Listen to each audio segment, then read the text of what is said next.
Hey, sis. Hey, sis. Today we have on Amy Cohen Epstein, who is the president and executive director of the Lynne Cohen Foundation, an organization that you started with your siblings in honor of your mother, who you lost was it breast cancer? Ovarian cancer in 1997? 98. 98. All right. Some of my facts are off. Well, the mission of the Lynne Cohen Foundation is to combat ovarian and breast cancer through preventative care, education, and community. So that's amazing work you're doing, Amy. Welcome to Hey Sis, Eat This. Thank you. Thanks so much for having me. This is so much fun. We're excited to have you. Yes. So Amy is also a fellow podcaster. Mm-hmm. You have the podcast, The Seam, and it focuses on women's health and wellness. So tell us a little bit more about that. So the SEAM stands for the Series for Education and Awareness in Medicine. And it's an opportunity for me to talk to amazing women, mostly. I think I've interviewed like 2 men, and mostly in the field of medicine in some way, shape, or form. So I've talked to scientists and researchers, doctors, but also women who are doing other things in the world of preventive care. And for me, preventive care is very all-encompassing. So we talk about nutrients, we talk about nutrition, we talk about exercise, we talk about mental health. And I really am lucky that I can talk to and meet with true experts in the field, and also female entrepreneurs like you girls who are just badass women, getting it done and finding their purpose and making a difference in their own way. And to me, that's really empowering and really important stories to help tell. We love that because we also love to empower women on our show. It's all about, as you know, honoring the moms. And when we don't have siblings on, we have professionals like yourself or women chefs and women that are crushing it in the world out there. So we're excited to have you. And I just wanted to point out that we do have guests that come on and honor their mothers. Everybody comes on and honors their mother in some way. But Amy, you're actually the first guest whose entire life's work and mission is honoring your mother. So through the work that you do. So we're very honored to have you here today. And how old were you when you lost your mother? So I was 16 years old when my mom was diagnosed with ovarian cancer, and she passed away 5 years later. I was 21. My older sister, Erin, was 22, and my older sister, Whitney, was 27. And my little brother was 15 when my mom died. So high school. Yeah, he was in 9th grade, which is like, now that I have 3 boys of my own and I've seen them through that period, it's the biggest thing that breaks my heart when I look at like that, how pivotal that age was, and a special relationship between boys and their moms. I mean, it was life-changing for my brother, who's lived an incredible off-the-charts life, and but shaped very much by the loss of her mom. But as you said, Courtney, it kind of blows me away too that my entire adult life has been running the Lynne Cohen Foundation and been 100% inspired by and committed to keeping the legacy of my mom alive through the foundation. And, time flies, but it's been 26 years and it like blows my mind. I have no idea how that happened. I have no idea where the time went, and I have no idea how I got this old, but that I've been doing this, this has been my entire adult life. I was really like a baby when she passed and decided to do this having no idea what it meant. And now, decades have gone by. So you started the foundation shortly after she passed away. Yeah. How did that all come about? I don't even know. Honestly, Whitney, I don't know. So we knew my mom was going to die. She was really close to the end. And as a family, we said, I can picture us sitting around the dining room table. We said, we need to do something, mostly because my mom was this incredibly loved person. She had so many best friends. And I truly mean that. Like women who were her, Lynne Cohen was my best friend, who were just adamant about it. Dozens and dozens and dozens of women and men. And my parents were not, was born and raised in Los Angeles. My parents were not in the entertainment industry, but my mom was like very well known. As one of my friends say, a local celeb. She was, and she was a celeb of her own movie in many ways. And so we knew that she was going to die, and we knew that there were going to be a lot of people at her funeral, and we didn't want. Then back in the day, so in the 90s, there was something called Mrs. Gooch's Yes. I muffins. love that place. They made these mini muffins. And they had a great salad bar there Yes. and everything. And whenever anyone would die, you would get like dozens and dozens of these mini muffins. They were like lemon pop. Oh my God. Lemon poppy seed, like a chocolate, like everything. Did it come in a basket or something? In a basket, literally this beautiful basket. And you would bring, anytime you had something you had to bring to school if you didn't know how to cook. So my mom was a terrible cook. I can tell you about that later. So these baskets were like ubiquitous in our house, and these mini muffins were all over. And I remember the joke was, we cannot have so many effing mini muffins in our house when she dies, because that's what everyone's going to say. So we instead went a very different route, and quickly, I think our family friend who was a lawyer was by. We created a foundation. We called it, at that time, the Lynne Cohen Foundation for Ovarian Cancer Research. And we said, in lieu of flowers or gifts. Muffins in lieu of muffins. Essentially in lieu of muffins that are going to make us all fat and sick. Please give generously to the Lynne Cohen Foundation. And the first gift that we gave was to my mom's doctor, who was this incredible gynecologic oncologist at USC Norris Cancer Center in LA, and then had moved to NYU in New York. And it just sort of happened. Honestly, Whitney was like, okay, this happened. Wow. And I was 21. I was still a senior in college. And really quickly turning 22. And then about maybe 2 years later, I was working in New York. I was working for a tech startup. This was obviously like year 2000 when that was what everyone did. And the company that I was working for asked me to start an educational nonprofit arm. I was like, okay, sure. And we were like all in our 20s. No one knew what anyone was doing. And then I thought, I don't want to start another nonprofit. Like, if I'm going to do this, I'm going to do it for mine. Like, I'm going to do something that really is meaningful for me. And so I just started. I started it.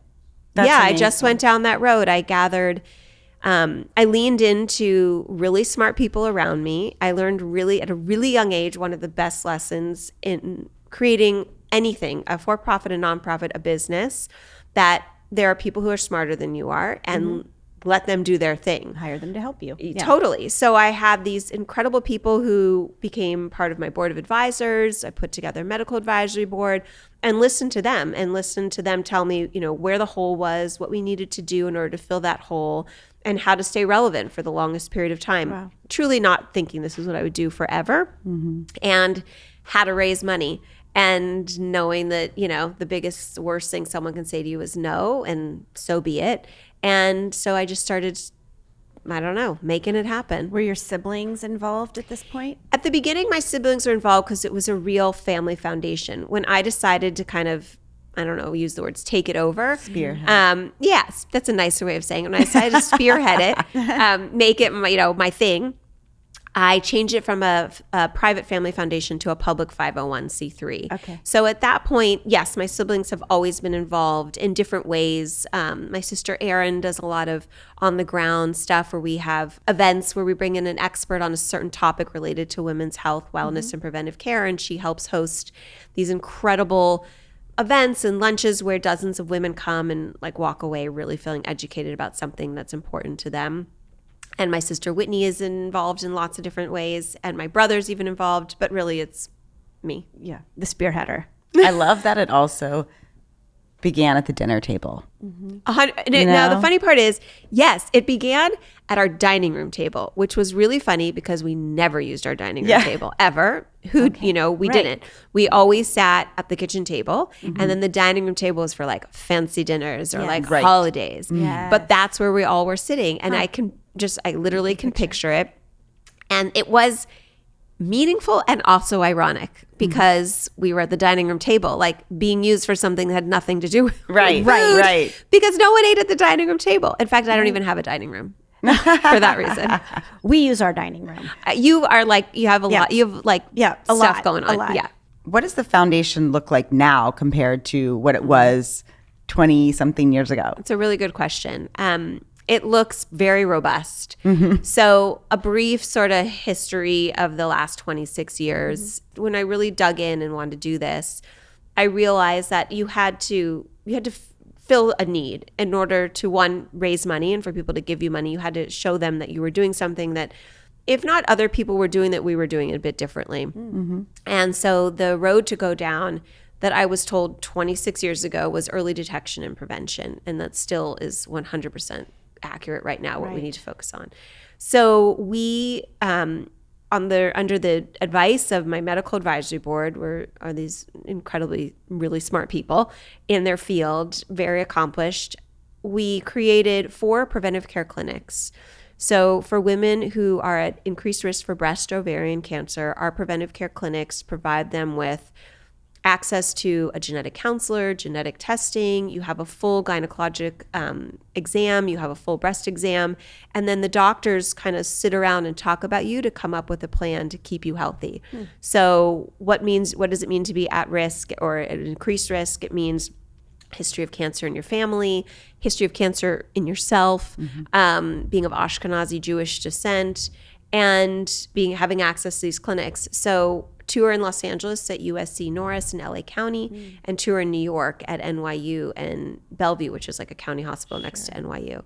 And so one thing we did from the beginning was have these county hospitals involved so that we could see underrepresented, uninsured minority women and give them the same access to the highest quality of care that anyone else could have. That's lovely. Yeah, and that was really from the beginning, which a lot of people think we sort of added on, but we didn't. That was really important always. So where it's come since then is the sheer number of women we've seen, which is upwards of like 20,000 women, the cancers that we've caught, the lives we've changed. Wow. And then being able to build on and create other ways to reach women. So building this sort of educational platform for the foundation that's newish in the last like 10 years, having a podcast, reaching bigger, wider audiences, and just continuing to really dig in and make differences and strides, particularly in the field of ovarian cancer, which is unfortunately has not had, big changes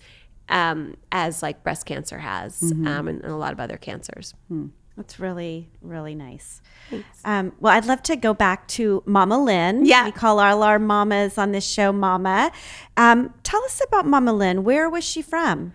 So my mom, Lynne, so actually it's interesting. Her real name was Marilyn. Oh, okay. But then Lynne, but all her friends called her Lynnie. Okay. So I think we have to do Momma Lynnie. Okay, Momma Yeah. Lynnie. Momma Yeah. Lynnie. Which, because I love that. I don't think she would even have turned her head really to Lynne? Lynn. Yeah, which is sort of funny. Certainly not But Marilyn. Not Marilyn. But the Absolutely Lynne not. Cohen Foundation doesn't have the It doesn't have the gravitas. Exactly. But people who know, really, people who are still my mom's like closest friends, they call it the Lynne Cohen Foundation, which is cute. So telling you about my mom. My mom was born out in Chicago, outside of Chicago. She grew up in Highland Park. Oh, yeah. Yeah. Which is a neat suburb of Chicago. Sure. Yeah. And then my grandfather, he always wanted to move to Southern California. Okay. He wanted to wear like plaid pants and play golf and live the where it country was club warm. life. Yeah. 100%. He wasn't that successful in his business career. I think he went bankrupt multiple times. But he wanted to be out here. So they moved. I think my mom was going into 8th grade and they lived in Beverly Hills, but like not the A-list part of Beverly Hills, like way up a canyon on a hill. Like she would laugh that no one would drive her home from high school because she lived way up there.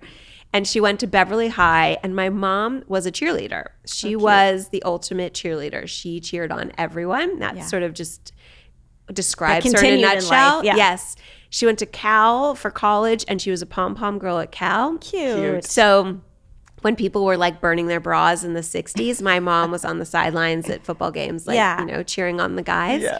And to this day, if you go to Berkeley and you go in the student store, the Cal Marching Band album, which is now, some cassettes are still available, is a picture of my mom in her pom-pom uniform, her arms up, her leg up, like cheering. That's so cute. They like fun. never replaced it. So she's super positive and she was like smiley. Everything. She was the girl who boys took out and then dropped back and then took out another girl to like she was get it on. Yeah, she was a good girl. Well, Whitney knew how to shake those pom poms in high school. did. Too. There you go. But I I was knew at her the top of that pyramid. But I in think Dallas, the that's a whole boyfriends took nother you level. home. Let's be honest. They got it all. cheered it all the way on. So we share a mutual friend, Natasha Wagner. We've Yes. talked about this. Yes, Whose yes. mother was the infamous Natalie Wood. Yes. She's such a lovely human. But I heard her on your podcast talking about so beautifully about your mother and how your mother was like a second mom to her and all the kids, all of your friends. Tell us a little bit about that. She was just, I hope that lots of people have really hold their moms in really high regards if they're good people. But my mom, she just was incredible. And I think a testament to that is it's been over 2.5 decades since she passed away. And like, I'm still talking about her and other people still talk about her. And I will run into someone who will stop me and say, oh my God, like I think about your mom all the time, and break out in tears at the Country Mart or at the grocery store, and it blows me away. Like she had really impacted people's lives. She was the one at a dinner table or a party where if there were 12 people around the table and no one really knew each other and she was not the hostess, it was like her responsibility to make sure everyone had a good time. That just was who she was. She was a real people person. She was a people person and a people pleaser in kind of the best way. And with our friends, she just always wanted everyone to be over and to be fed. She wasn't a great cook, but we had great food in our house. I don't know how it got she's there. a Jewish mother, so she was had to have a lot of food in the house, amazing, no matter what. Always, right? always. And she liked what other people, if other people liked something, then it was always in her house. Right. I mean, I had guy friends. Yeah, I remember one time I had guy friends in high school who really liked the lox in our house, like the smoked salmon. And so she would make sure there was always, That's very generous. Yeah, and my dad was like, excuse me, but these like giant, high school boys don't need to come to my house. Lox isn't cheap. Eat my lox. Right. Can't they have like French fries or something? Yeah. So it was funny, but that was like her thing. She's like, I want everyone to feel comfortable. I want everyone to be well fed. Any family event or holiday was always at our house. And it wasn't, again, because my mom was like, loved to cook. She was just loved having people over. She loved being a hostess, and she was a hostess for like life. Yeah. She sounds very inclusive and just wants everyone to feel loved. She did. Yeah. And she just left a really deep impact on people that she met. I'll tell you one quick story. There was this real estate attorney I was working with for something random, and in the middle of a call, and he's like really LA powerful real estate attorney, kind of gruff, and like he just gets it done. Like there's no, prettiness about him. And we're on the phone, and in the kind of at the end of the conversation, I said to him, I said, I think you went to high school with my mom. And he was like, really? Who is your mom? I said, Lynne Cohen or Lynne Schwartz. And he just went silent and then definitely teared up and said, I loved your mom. I think about her all the time. I can't believe I didn't know you were her daughter. I would have been a lot nicer to you. And I laughed and I was like, yeah. And he's like, God, I just, she just pops in my head and I think about her all person. Yeah.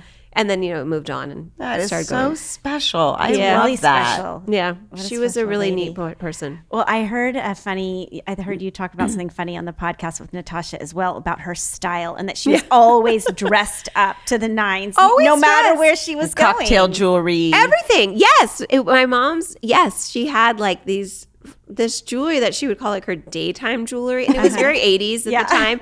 So it wasn't like fancy, but it was like big. She had like big earrings. The beads that would wrap. All and these things. Yes. And she was always dressed like she was going to like be honored at a luncheon. You know what I mean? And it was like, where are you going? I don't know. To drive carpool. To drive carpool. Yeah. My mom was very deep into the art world actually. Okay. And she had, when my little brother started going to school full time. So when he was, I guess, kindergarten or first grade, my mom had an art gallery that she opened, and it was really it was really cool. And so, but even that was like a very casual area. She was dressed like she was going to like sell art to the president. It was really funny. Where was it? In Santa Monica. Do you have her art? Do you have some of her art? I do. We're really lucky. My siblings and I, we have a lot of the art that was in our house growing up, and I love it. It makes me feel really like close and Connected. special. Yeah. So you've mentioned a couple times that Momma Lynnie was not a good cook. No. So what'd y'all eat then? What Really were good dinners question. like? What were lunches like? She had a few things that she could make. Would you come together as a family every night? Every night we sat down for dinner, every night. And I don't know. I mean, there's a lot of chicken dishes. It's like she could do chicken in a lot of different ways. Well, you mentioned that dining table. Yeah. But that kitchen table sounds like where everything happened. Were there assigned seats? Was there placemats, tablecloths? Like, what was the vibe like at I love that these table? questions. Yes. I'm like going back in my head. I'm picturing myself sitting right there. Our house was pretty modern. So there wasn't a lot of frill or fluff in our house. Not a little giga, as our mom would say. Giga. That's when there's like tchotchkes. Tchotchkes No, everywhere. there were no Yeah. tchotchkes. Correct. It was a lot of like glass. I don't know. But our kitchen table, there weren't assigned seats, but everyone sat in the same seat every night. Right. And interesting, in my house, we all sit in the same seat for any meal too. Yeah. I think that naturally just happens. Yeah. Yeah. And if someone was over and like by accident sat in a seat and that was someone's seat, it was like, get up and move. Right. There was no like decorum. But at the dining room table, there were no assigned seats, except I guess my mom and my dad sit at the head. Otherwise, we sort of sat wherever, which was sort of interesting, maybe because it was so infrequent that we used that dining room table. Right. But the kitchen table, yeah, I mean, that was where conversations happen. That's where you would get in fights, where someone would spill, someone would like yell at somebody, but in the best of ways. Yeah. You know, that's normal for childhood. Yeah. I think my dad for a long time would like keep a bottle of olive oil on the floor next to his chair so he could like douse it on food. And my brother probably was going to put like ketchup, you know, because to give it some flavor. We ordered in a lot. But 4 kids, that's a lot of mouths to feed. It's a lot. Too. I mean, we're spread out, so it's Yes. 12 years between my know, brother. but still. Is a lot. Yes, and and my mom was really healthy and really health conscious at a time that it was different than it is now. Like the way she knew food and the way we thought of food was a little different in the 80s and 90s. For sure. Fat-free. Fat-free, A lot of that, yeah. Like she did a lot of, actually Natasha and I laughed about this. It was like the same nutritionist that everyone went to. Her name was Hermine. And you would do the peanut butter upside down to get all the oil out and then like spread it on a right. Wassa cracker, which was disgusting. Yeah. I mean, that was like her Wassa ideal cracker, of yeah. a good healthy snack. Snack. Yeah.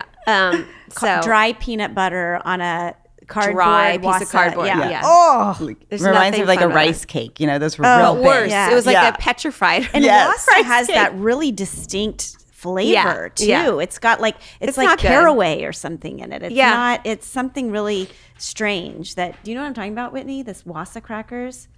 I They're think- brown. They're Yes. like Brown, they they're have little yes. holes in cordy, them. and They're they've got not a very good. pungent Yes. flavor to Yeah. them. Yeah, it's not good. There's a place that we eat sometimes where an appetizer. It's in Idaho. They put out Wassa crackers with a warm brie and smoked trout. Okay, well then So I can get that behind that. works on the I Wassa. can get behind that. Yeah. But that's it. Yeah. That's about it. Wassa with a little brie and caviar. Yeah, that works. Okay, all right. Okay.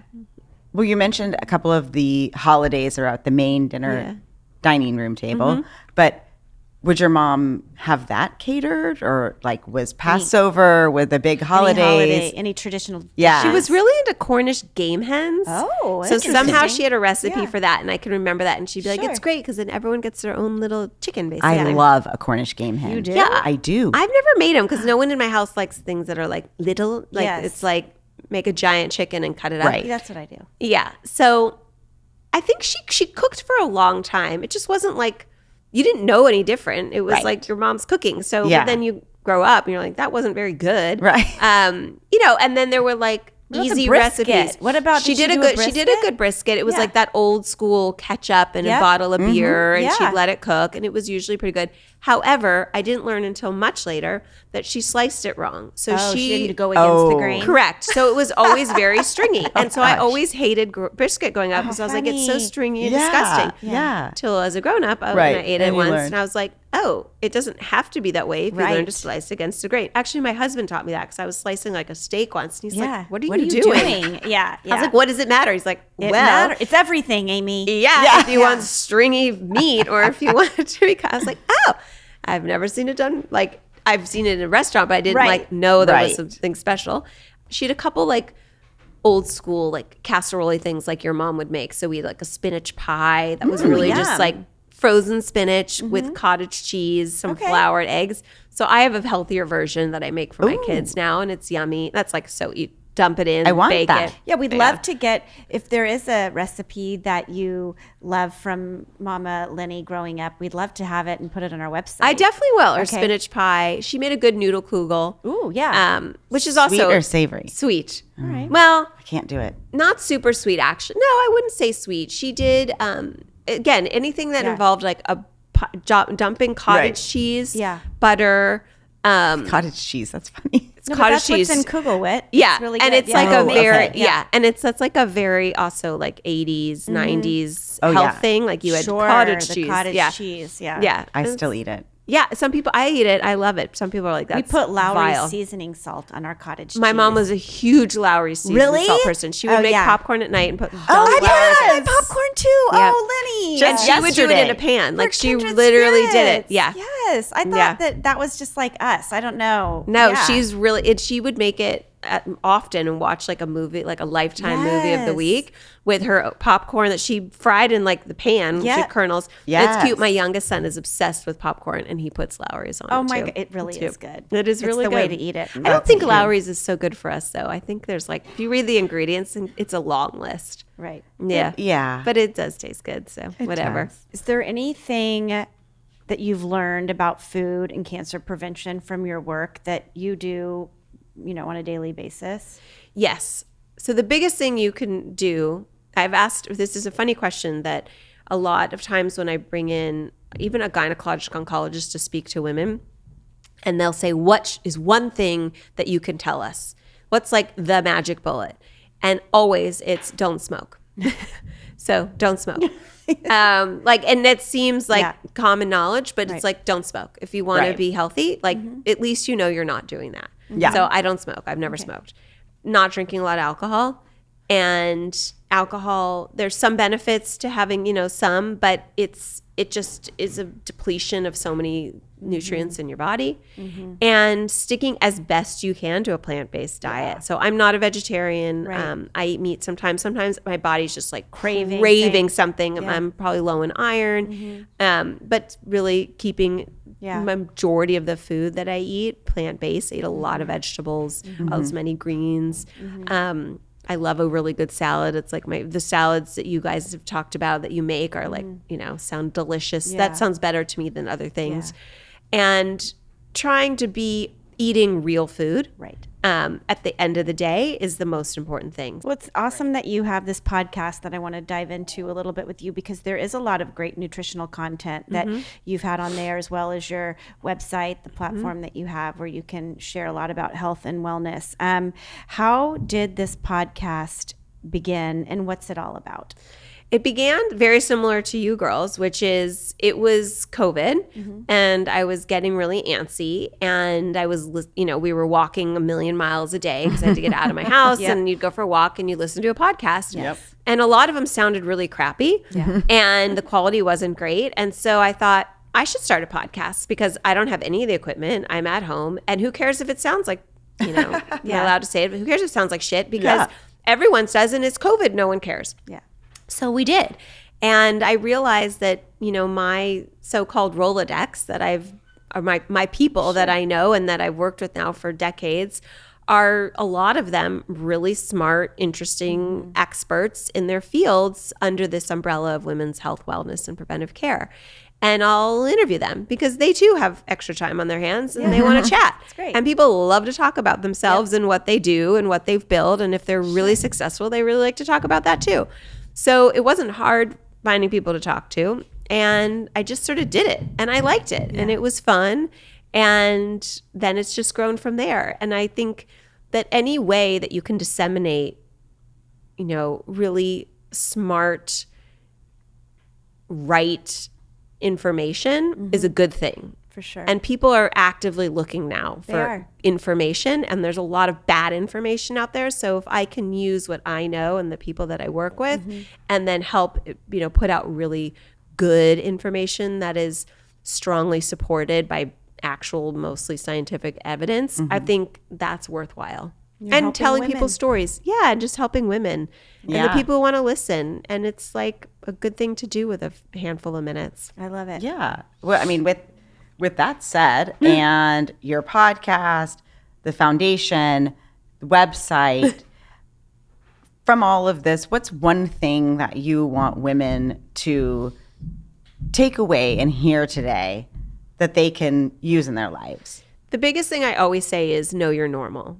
And so for women in particular, it's knowing you're normal and knowing that your normal changes as you grow up. So your normal pre-puberty is different than going through and after puberty. You have this sort of second puberty around 18 to 20 years old, and knowing like what your body's normal is then, and then all the way through your 30s, 40s, 50s and beyond. And understanding that when you're outside of that baseline normal that only you know, and you will, if you allow yourself to know it, then what's going on? So if you're veering out of that and things don't feel right or inflamed or just different or off, it's having the autonomy and the authority over your own body to do something about it, to talk to a doctor who's going to listen to you. If the doctor's not listening to you or taking you seriously, then go to someone else. Right. And that's, to me, the biggest takeaway is just be in control of your health and your wellness by knowing you're normal, and then really understanding and being able to see when and feel when you're outside of that.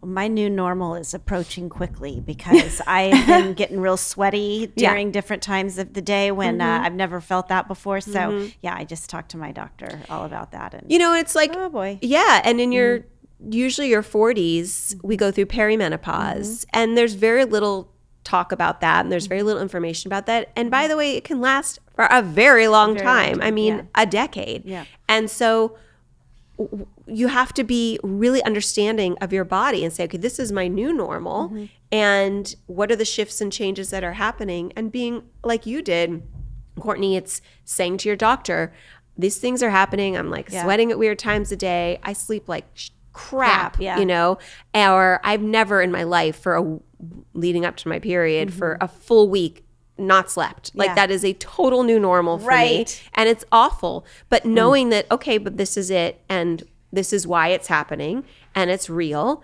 and how am I going to get through it in a healthy manner, and then what's coming for me on the other side.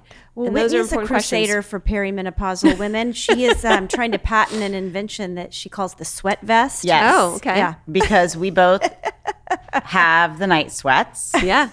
And, you try to sleep naked, but then you get cold, and then you have your PJs on, but then you sweat through them, so you have to like have another set. So I am developing. It's in development. Okay. It's the early sweat stages. vest, and it's kind of a towel that would attach to a tank top or something of the sort, and you sweat through it. You just toss it off and put in another. I love it. The sweat vest. I like a sweat vest. And we have a crotch cooler too. Yeah. Oh. That's the towel in between the legs. I love it. That's really important. And it's so awful to wake up sweaty because then you're like, your sheets feel gross and you feel gross. You're so and you're not going to like uncomfortable. take a shower at 2 a.m, but you got to rip those clothes off. It's disgusting. Yes, it is. It's used to only happen like before my period, and now it's just like random, and I'm like, this is just. Being a woman's not easy. No, it's not. It's not. We go through the shit. Well, I think that you have shared so much beautiful stuff with us today about your foundation, about Momma Lynnie. So we'd love to move on to our rapid fire portion of the show. Bring it on. And we will start with one word to describe Momma Lynnie. Effervescent. Oh, I love that. Ooh, like a good champagne. Best advice Momma Lynnie ever gave to you? You're either gonna marry him or you're gonna break up. That was like in high school, when you're like sick over a boy, and she'd be like, "You're either gonna marry him or you're gonna break up." That's good advice, actually. I mean, I remember that. I don't know if it's not probably the best advice she gave me, but it's the or most get off the memorable. pot, And then she said that to my Yeah. older sister at one point too, who was dating a guy for a long time. Yeah. I love that saying. What's one trait you get from Momma Lynnie? I'll name a few. Okay. It can be good or bad. I'm a good public speaker. Yes. I have no problem like belting it out. My mom was a really good public speaker, and it comes really naturally to me as it did to her. I have no problem asking people for money. I'm a good fundraiser. My mom was actually a really good fundraiser too. You just sort of have thick That's skin. a real gift. Yes. Yeah, I just sort of, either don't take no or I don't get offended. You just sort of go, okay, you're lost. I need that to rub off on me a little more. I have And my mom she put her kids first, no matter what, her family first. And I think I've done the same. Yeah. Yeah. What's one simple thing that we can do as women to live healthier lives? Well, besides don't smoke, it really what I said before, which is, really be in touch with who you are in terms of your emotional, your mental, and your physical health and well-being. And don't be afraid to dig into yourself. So know what your body does, what's right for your body, what feels good, and then honor that so that you can sort of Don't ignore the signs. No, please, and take control of your own destiny, but really your own health, because no one else will do it for you. Right. And just be the best advocate for your own health. No one else can be that person. That's fantastic advice. Well, speaking of advocate, you are such an amazing advocate for women, for health, wellness, with everything you're doing. Please tell our listeners where and everywhere they can find you. Now it's a lot of places. I don't know. I won't give you my home address, but LynneCohenFoundation.org, and it's LYNNECOHEN Foundation.org.